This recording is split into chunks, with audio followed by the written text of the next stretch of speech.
కాకినాడ నగరంలోని ముగ్గుపేట, బాబూజీ నగర్, ఘాటీ సెంటర్ ప్రాంతాల్లో బాబు Jagajjeevana Rao, Bharat Ratna doctor BR Ambedkar, Mahatma పూలే, కాన్సీరాం విగ్రహాల వద్ద బాబు జగజ్జీవనరావు 119వ జయంతి కార్యక్రమాన్ని దళిత, గిరిజన, బీసీ, ముస్లిం, క్రైస్తవ ఐక్యవేదిక ఆధ్వర్యంలో ఘనంగా నిర్వహించారు.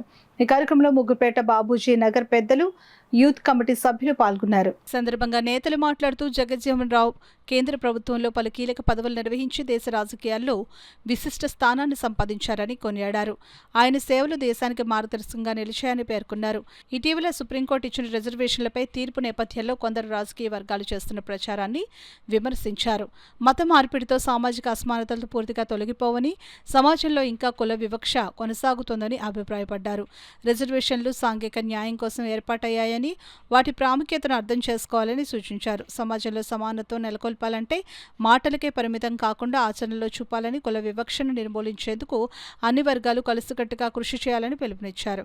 ఈ కార్యక్రమంలో ఐక్యవేదిక ప్రతినిధులు, ఆటో యూనియన్ సభ్యులు, స్థానిక నాయకులు, ముగ్గుపేట పెద్దలు, డోకుపురం భద్రమాస్టారు, ఆరుగురు అప్పారావు, పాకోలు కృపానందం, కొమ్ముకూరు నాగేశ్వరరావు, పెదపూడి కుమార్, సత్యబాబు, భాష, ప్రజలు పెద్ద సంఖ్యలో పాల్గొన్నారు.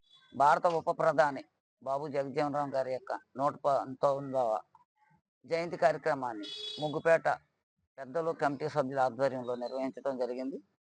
ఆ మహోన్నత వ్యక్తుల యొక్క ఆలోచన విధానాన్ని పేటలో ఉండేటువంటి యువకులు మార్గదర్శిగా తీసుకుని ముందుకు నడవాలని, ఆ విధంగానే ఈ దేశంలో అణగారిన కులాల కోసం రాజ్యాంగం రాసినటువంటి మహోన్నత పరమ పూజ్యమైనటువంటి వ్యక్తి బాబా సాహెబ్ అంబేద్కర్ని కూడా మనం జ్ఞాపకం చేసుకుంటూ ఈ నెలలో 16, 17, 18 తారీఖుల్లో ఘాటీ సెంటర్లో ఘనంగా అంబేద్కర్, బాబు జగజ్జీవనరామ్, పూలే, కాన్సీరాం గారి యొక్క జయంతి కార్యక్రమాన్ని ఘనంగా నిర్వహించడం కూడా జరుగుతుందని ముందుగా తెలియజేస్తున్నాం. మరొక సందర్భం ఏమిటంటే, మనకు రాజ్యాంగం వచ్చిన తర్వాత, రాజ్యాంగం ద్వారా రిజర్వేషన్ హక్కులను మనం పొందిన తర్వాత, మరి డాక్టర్ బాబాసాహెబ్ అంబేద్కర్ గారి అనంతరము పార్లమెంట్లో ఈ యొక్క రిజర్వేషన్లు సక్రమంగా అమలు జరగటానికి కృషి చేసినటువంటి మహానాయకుడు డాక్టర్ బాబు జగజ్జీవనరామ్ అని మరొకసారి మీకు జ్ఞాపకం చేసుకుంటూ ఉన్నాం.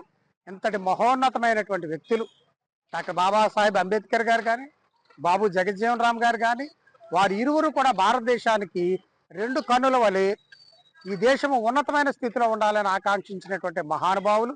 అటువంటి వారిని ఈ రోజున ఈ విధంగా పూలదండలతో సత్కరించుకుని మరొకసారి జ్ఞాపకం చేసుకుంటాం. యువతకి అలాగనే అనేక మందికి ఆదర్శప్రాయమని మేము నమ్ముచున్నాము. జై భీమ్. అలాగే మా గ్రామ ప్రజలందరికీ, మొత్తం కమిటీ వారందరికీ కూడా పేరు పేరున ధన్యవాదాలు తెలియజేసుకుంటున్నాం.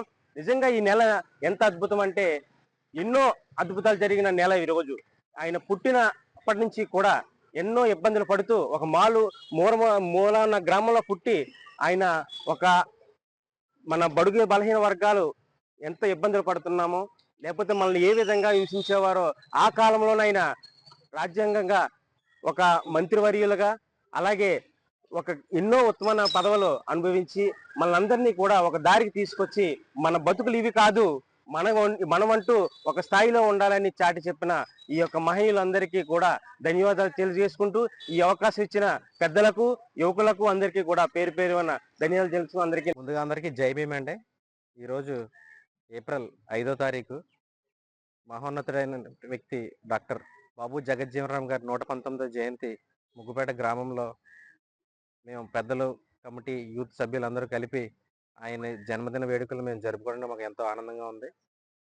మరొకసారి కడుపు బలహీన వర్గాల నుంచి వచ్చినటువంటి బాబు జగజ్జీవనరామ్ గారు కానీ, డాక్టర్ బిఆర్ అంబేద్కర్ గారు కానీ, వాళ్ళు చేసిన గొప్ప కార్యాలు, వాళ్ళు రచించినటువంటి గొప్ప మార్గాలు మేము అందరూ మరొకసారి గుర్తు చేసుకుంటూ వాళ్ళ జన్మదినంగా జరుపుకోవడం మాకు ఎంతో ఆనందంగా ఉంది.